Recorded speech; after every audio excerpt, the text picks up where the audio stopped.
Welcome, class, to my channel. Please like, subscribe, and share. Hello, class. Welcome to our first reading. It is about portraits of African American heroes. It is by Tonya Bolden, paintings by Ansel Pitcairn. Excuse me on the pronunciation of the last name of the painter.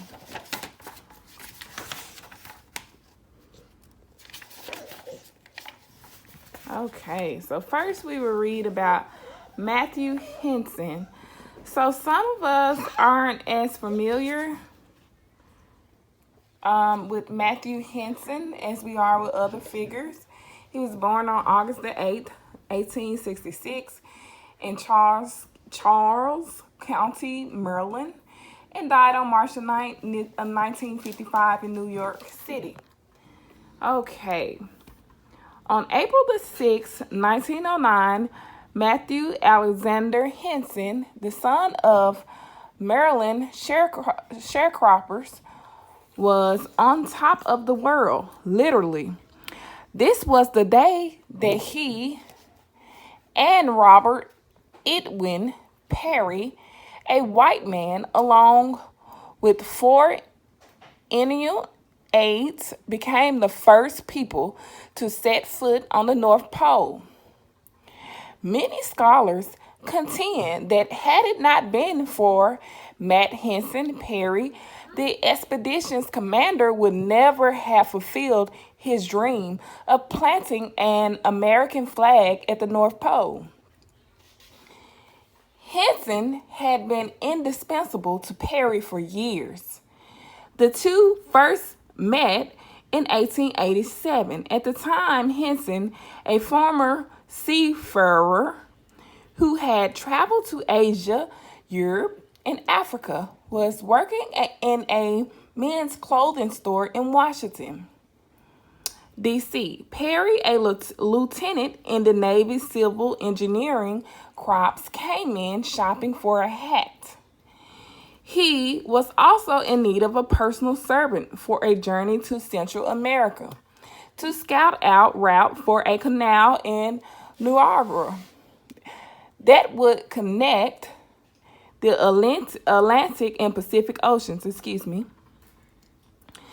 During their encounter in the store, Perry sized up Henson as an intelligent and industrious. For his part, Henson was more than eager to embark on another adventure. During their encounter in the store, I already said that, excuse me, guys. During this 7-month Central American expedition, Henson proved himself so sturdy and capable, and so much more than a personal servant, that Perry asked him to join him on a journey to Arctic. Between 1891 and 1906, Perry led several expeditions to far.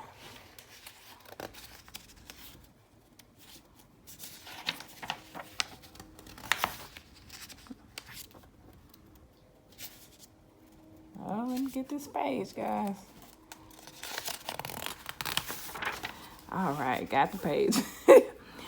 Far north.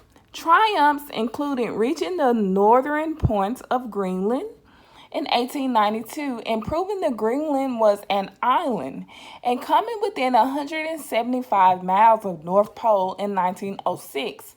Henson was with Perry on all of these expeditions, and he would accompany him on what Perry vowed would be his final attempt to reach the North Pole. The last 400 miles of which would be a trek across the frozen Arctic Ocean. As before, Henson was the only black member of Perry's expedition, which set sail from New York City in early July 1908.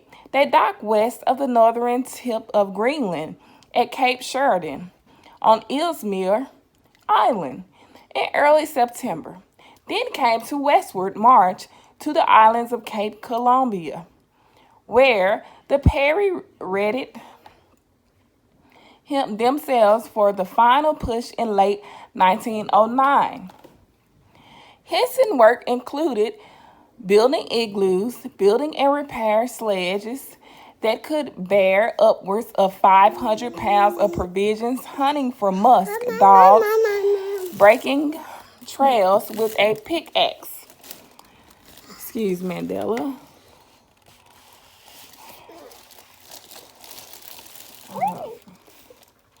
Guess she wants to hear the story too, guys. Navigating the sledges over 10 to 20, 60-foot ice ridges, Henson stayed strong through blizzards and blistering, piercing winds. Through freezing temperatures that dipped at times to nearly 60 below zero, through a near-fatal fall, through a patch of thin ice, through it all, Henson never flagged in his admiration for loyalty to Perry, who often had to ride in a sledge because he had lost several toes to frostbite. Oh, wow, guys. During a previous expedition. At the outset, it was clear that not everyone would accompany Perry to the very end of the journey. Trails would be broken, supplies would be stashed in igloos along the way. At various points, by one by one or two by two, team members would return to the ship. When Perry set off for the last leg of the journey on April the 1st, 1909, he chose Matt Henson as his mainstay. A few days later, Henson wrote in his autobiography, "The commander gave the word. We will plant the stars and stripes at the North Pole." And it was done. On the peak of a huge flagberg, the glorious banner was unfurled to the breeze. As it snapped crackle with the wind, I felt a savage joy and oscillation. Another world's accomplishment was done and finished. After their return to America, Perry minimized Henson's contributions, to the expedition. Perry resented, even tried to stop Henson speaking engagements on the subject. Outside the black community, Henson went and forgotten and unrewarded.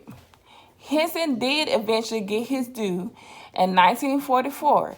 The United States Navy presented him with a medal acknowledging him as a co-discoverer of the North Pole on April 6, 1988. Henson and his wife, both buried in a cemetery in New York City, were reburied near Perry and his wife in Arlington National Cemetery, where since 1864 a host of American heroes, Joe Louis and Thurgood Marshall among them, have been laid to rest too. The end, guys. Thank you for watching and reading with me.